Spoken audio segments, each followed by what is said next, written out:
Good morning friends. आज का दिनांक 17 अक्टूबर 2025 है। आज का करंट अफेयर्स हम स्टार्ट करते हैं। सबसे पहले हम बात करते हैं कि जो PM 2.5 व 10 का स्तर जब 100 माइक्रोग्राम क्यूबिक मीटर से अधिक हो जाता है तो हम उसको क्या बोलते हैं कि ये मतलब प्रदूषण हो गया है, ऐसा बोला जाता है। तो क्या हो रहता है कि सर्दियों में हवा की गति कम होने से जो प्रदूषणकारी तत्व है पृथ्वी की सतह के निकट ठंडी हवाओं में फंसे रह जाते हैं ना। तो ये आपको याद रखना है ना।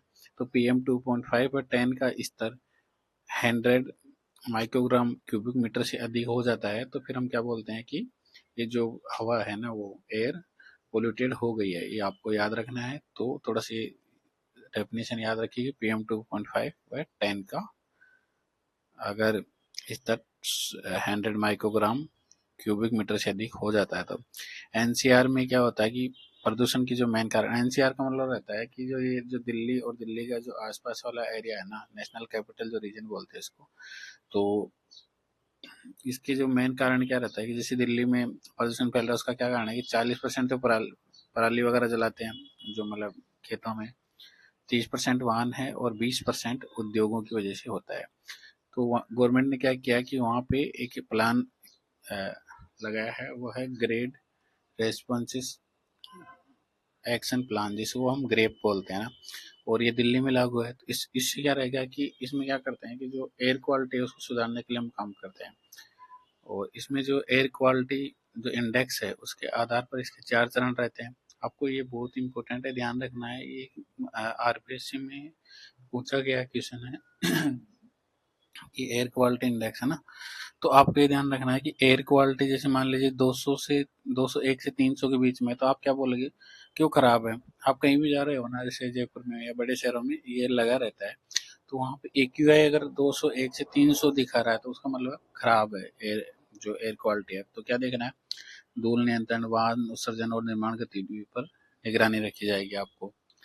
और जो सेकंड चरण आएगा वो 301 से 400, इसमें क्या बोलते हैं कि एयर क्वालिटी बहुत ज्यादा खराब है। तो इसमें क्या रहेगा, सड़क धुलाई, डीजल वाहनों पर पाबंदी और उद्योगों के लिए उत्सर्जन मानकों का सख्ती से पालन किया जाता है। और जो तीसरा चरण है एयर क्वालिटी का, वो 401 से 450 तक बहुत ही गंभीर होता है। इसमें स्कूल भी बंद कर दिए जाते हैं और जो गैर जरूरी निर्माण कार्य है वो भी रुकवा दिए जाते हैं। और जो चौथा चरण है एयर क्वालिटी का, वो है 451 से, यहाँ इमरजेंसी लग जाती है। सभी गैर आवश्यक गतिविधियां बंद रहेगी, सार्वजनिक परिवहन को बढ़ावा दिया जाएगा। इसमें क्या रहेगा, जो निजी गाड़ियां वगैरह है ना सब बंद कर दी जाएगी। ओनली बोलेगा आपको जाना है तो पब्लिक ट्रांसपोर्ट यूज लो ना। तो ये आपके लिए बहुत इंपॉर्टेंट है। आपको फिर से रिविजन करा देता हूँ कि जहाँ पे एयर क्वालिटी की बात करते हैं, जहाँ के जो PM जो रहते हैं, PM 2.5 का 10 का स्तर 100 माइक्रोग्राम क्यूबिक मीटर से अधिक हो जाता है तो वहाँ क्या माना जाता है कि एयर क्वालिटी ठीक नहीं है और ये पोल्यूटेड हो गई है ना। तो ये हम मानते हैं। और हम क्या करते हैं कि जो एनसीआर में जो ग्रेप करके जो ग्रेट रेस्पॉन्स एक्शन प्लान लगाया गया है, तो उसमें क्या किया जाता है, जैसे दिल्ली और जो दिल्ली के आसपास का क्षेत्र ज़्यादा पोल्यूटेड है, एयर पोल्यूटेड है, तो उसको कंट्रोल करने की कोशिश की जाती है। और ये 4 चरणों में है, आपको ध्यान रखना है। एयर क्वालिटी 201 से 300 के बीच में तो खराब है, 301 से 400 के बीच में बहुत खराब है, 401 से 450 के बीच में है तो क्या होगा, गंभीर है, और 451 से ऊपर है तो इमरजेंसी। सभी साथ जो भी व्हीकल वगैरह है वो सब बंद कर दिए जाएंगे। ओनली सार्वजनिक परिवहन को बढ़ावा दिया जाएगा। सॉरी। मालदीव दुनिया का पहला देश बना है जिसने HIV, हेपेटाइटिस बी और सिफिलिस के माँ के बच्चे से माँ से बच्चे में संचरण को समाप्त किया जाता है। क्योंकि जैसे HIV है, हेपेटाइटिस बी है और सिफिलिस है, ये क्या रहते हैं कि माँ से बच्चे में ट्रांसफर हो जाते हैं। तो इन्होंने क्या किया है कि इसको समाप्त कर दिया है। बहुत ही इंपॉर्टेंट है, आपको याद रखना है। सॉरी। नेक्स्ट है ओस्ट्रा हिंद 2025, जो मिलिट्री एक्सरसाइज हो किस किस के बीच में हुआ है, भारत और ऑस्ट्रेलिया के बीच में हुआ। ये कहाँ पे हुआ है, पर्थ ऑस्ट्रेलिया में हुआ है ना। तो ये आपको याद रखना है, इतना इंपॉर्टेंट नहीं है फिर भी एक बार देख सकते हैं ना। नेक्स्ट है फ्रांस के प्रधानमंत्री सेबेस्टियन लेकार्नू, मात्र 26 दिन बाद इस्तीफा दे दिया। ये फ्रांस की सबसे कम समय तक चलने वाली सरकार बनी है। तो ये थोड़ा सा कहीं का इम्पोर्टेंट है, जैसे आजकल ट्रेंड चल रहा है। तो फ्रांस के प्रधानमंत्री कौन है, सेबेस्टियन लेकार्नू। सेबेस्टियन लेकार्नू मात्र 26 दिन बाद में इस्तीफा दे दिया है ना, सेबेस्टियन लेकार्नू ने। और इन नेक्स्ट है जो यूएनएचआरसी है, जो संयुक्त राष्ट्र मानवाधिकार परिषद, उसका भारत 7वीं बार निर्विरोध सदस्य बनाया है ना। कार्यकाल कितना रहेगा, 2 साल का रहेगा, 2026 से 28 का रहेगा। भारत के स्थायी प्रतिनिधि कौन है वहाँ पे, पी हरीश। और ये चुनाव भारत की मानवाधिकार प्रतिबद्धता को दर्शाता है ना। तो ये आपको याद रखना है कि भारत 7वीं बार यूएनएचआरसी का निर्विरोध सदस्य चुना गया है। ये बहुत ही इम्पोर्टेंट है। आपको ध्यान रखना है कि भारत में डेटा सेंटर और एआई हब के लिए जो $10 अरब निवेश की घोषणा किसने की है आपको याद रखना है। ये है गूगल ने। किसने की है, गूगल ने। तो ये आपको याद रखना है ना। नेक्स्ट है 22वीं सीनियर राष्ट्रीय रोल बॉल चैंपियनशिप में राजस्थान की महिला टीम ने उत्तर प्रदेश को हराकर रजत पदक जीता है। तो ये राजस्थान के लिए इम्पोर्टेंट हो जाता है कि जो 22वीं राष्ट्रीय रोल बॉल चैंपियनशिप में राजस्थान की महिला टीम ने उत्तर प्रदेश को हराकर रजत पदक जीता है। ये बहुत ही इम्पोर्टेंट है, आपको याद रखना है। जिसमें जो काम की बात यह है कि फीफा वर्ल्ड क्वालिफायर्स में सबसे ज्यादा गोल करने वाले खिलाड़ी रोनाल्डो बन गए हैं। आपको यह याद रखना है ना, क्योंकि रोनाल्डो ने 41 गोल किए हैं और इससे पहले कार्लोस लुइस का रिकॉर्ड तोड़ दिया उन्होंने, 39 गोल है। तो ये याद रखना, फीफा वर्ल्ड क्वालिफायर्स में सर्वाधिक गोल करने वाले फुटबॉलर कौन है, रोनाल्डो, क्रिस्टियानो रोनाल्डो। और ये कहाँ पे है, कहाँ के रोनाल्डो, ये पुर्तगाल के कप्तान और दिग्गज फुटबॉलर क्रिस्टियानो रोनाल्डो। ये बहुत ही इंपॉर्टेंट है, आपको याद रखना है। अब राजस्थान रिलेटेड देख लेते हैं। देश में पहली बार स्कूली शिक्षा में सब्जेक्टिव प्रश्नों की एआई से जांच कहाँ पे होगी, जोधपुर में। देखो, दो प्रकार के क्वेश्चन रहते हैं, ऑब्जेक्टिव और एक सब्जेक्टिव। ऑब्जेक्टिव मतलब क्या रहता है कि जिसमें आपको आंसर दिखे, ABCD में आंसर दिए जाते हैं, उसमें आपको एक क्वेश्चन एक को टिक करना रहता है, वो होता है ऑब्जेक्टिव। सब्जेक्टिव मतलब होता है जिसमें आप लिखते हो। तो सब्जेक्टिव प्रश्नों की जांच की जाएगी एआई द्वारा, और ये की जाएगी जोधपुर में। बहुत ही इंपॉर्टेंट है, आपको याद रखना है।